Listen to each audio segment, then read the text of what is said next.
నమస్తే, నేను మీ కాకునూరి. నేపాల్ దేశంలో బౌద్ధులకు హిందువులకు అత్యంత ఆదరణీయమైనటువంటి స్వయంభూనాథ్ క్షేత్రంలో మనం ఉన్నాం.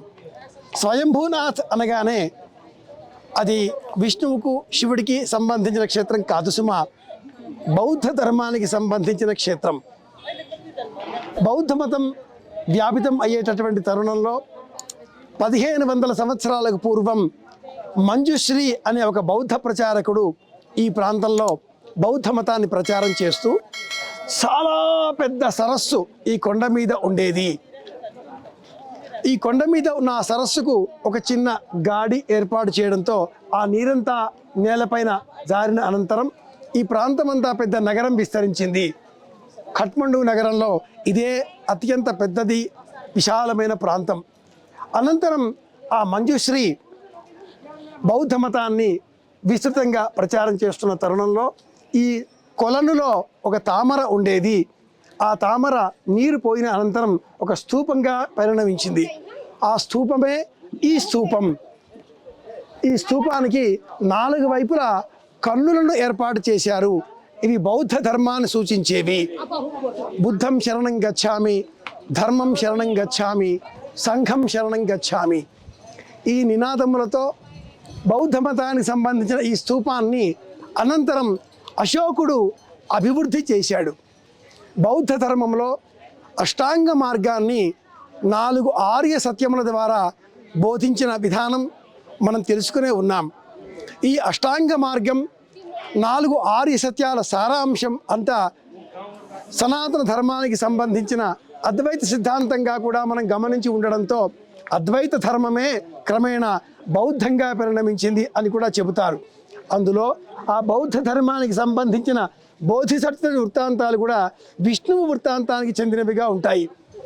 విష్ణువు ఏ విధంగా అయితే అవతారాలు ధరించాడో ఈ బుద్ధుడు కూడా బోధిసత్వుడిగా అనంతరం అనేక అవతారాలు ధరించాడు అంటూ బౌద్ధ మత గ్రంథాలు మనకు తెలియజేస్తున్నాయి. ఇందులో గౌతమ బుద్ధుడి అనంతరం అతడి మేనల్లుడు ఆనందుడు, ఇంకా అనేకులు బౌద్ధ మత ధర్మాలను సుత్త పిటకం, వినయ పిటకం, అలిధర్మ పిటకం ఇటువంటి గ్రంథాలలో వివరించి ఉన్నారు. మంజుశ్రీ ఇక్కడ ఒక తీవ్రమైనటువంటి తపస్సు చేసిన అనంతరం అతడి శిరస్సున కొన్ని పేలు పుట్టాయి. ఆ పేలు క్రమేణా కోతులుగా మారాయి. ఈ ప్రాంతం 365 మెట్లు ఇలా ఉంటాయి. ఈ 365 మెట్లు ఒక సంవత్సర కాలానికి ప్రతీక, 365 రోజులకు ఈ మెట్లు ప్రతీక అని చెబుతారు. ఈ 365 మెట్లు సంవత్సరానికి ప్రతీక. అలాగే మంజుశ్రీ శిరస్సు పైన ఆ పేలు కాస్త మారి కోతులుగా మారడంతో ఈ ప్రాంతం అంతా చాలా కోతులు విహరిస్తూ ఉంటాయి. దానితో ఇది మంకీ టెంపుల్ అన్న పేరు కూడా పొందింది. మంకీ టెంపుల్ అంటే కూడా ఇదే. ఈ మెట్లు ఇలా ఎక్కుతూ మనం బుద్ధం శరణం గచ్ఛామి, ధర్మం శరణం గచ్ఛామి, సంఘం శరణం గచ్ఛామి అనే ధర్మాలను ప్రపంచానికి పరిచయం చేద్దాం. పరిచయమైనవే, తెలిసినవే కానీ ప్రచారం చేసే ప్రయత్నం చేద్దాం.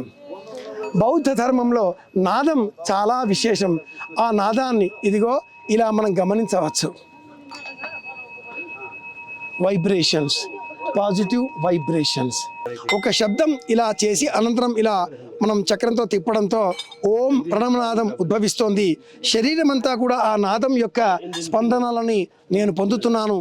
ఇలా కొట్టి అనంతరం ఆ శబ్దాన్ని మనం ఇలా స్ప్రెడ్ చేయడంతో దేహమంతా కూడా ఆ నాదం విస్తరిస్తుంది. బౌద్ధ మతానికి సంబంధించి ఇటువంటివి అనేకములు మనం చెప్తూ ఉంటాం. ఏకాగ్రత కోసం చెప్పే వాటిలో ఇవి కొన్ని మాత్రమే. కూర్చొని ధ్యానం చేయడం, ఆనందాన్ని పొందడం, ఆ ఆనందాన్ని దేహమంతా కూడా అనుభవించే విధంగా విస్తరింపజేయడం, ఆరోగ్యాన్ని పొందడం. అష్టాంగ సూత్రములలో అలాగే 4 విధాలుగా చెప్పబడ్డ బౌద్ధ ఆర్య సత్యాలలో ఉన్న సారాంశం అంతా ఒక్కటే, అద్వైతం నద్వైతం. ప్రకృతి, జీవుడు, దేవుడు పేరు కాదు, అంతా ఒకటే అనేటటువంటి అద్వైత సిద్ధాంతానికే ప్రచ్ఛన్న బౌద్ధం అన్న పేరుంది. ఇవి బౌద్ధ మతానికి సంబంధించిన కొన్ని విశేషాలు.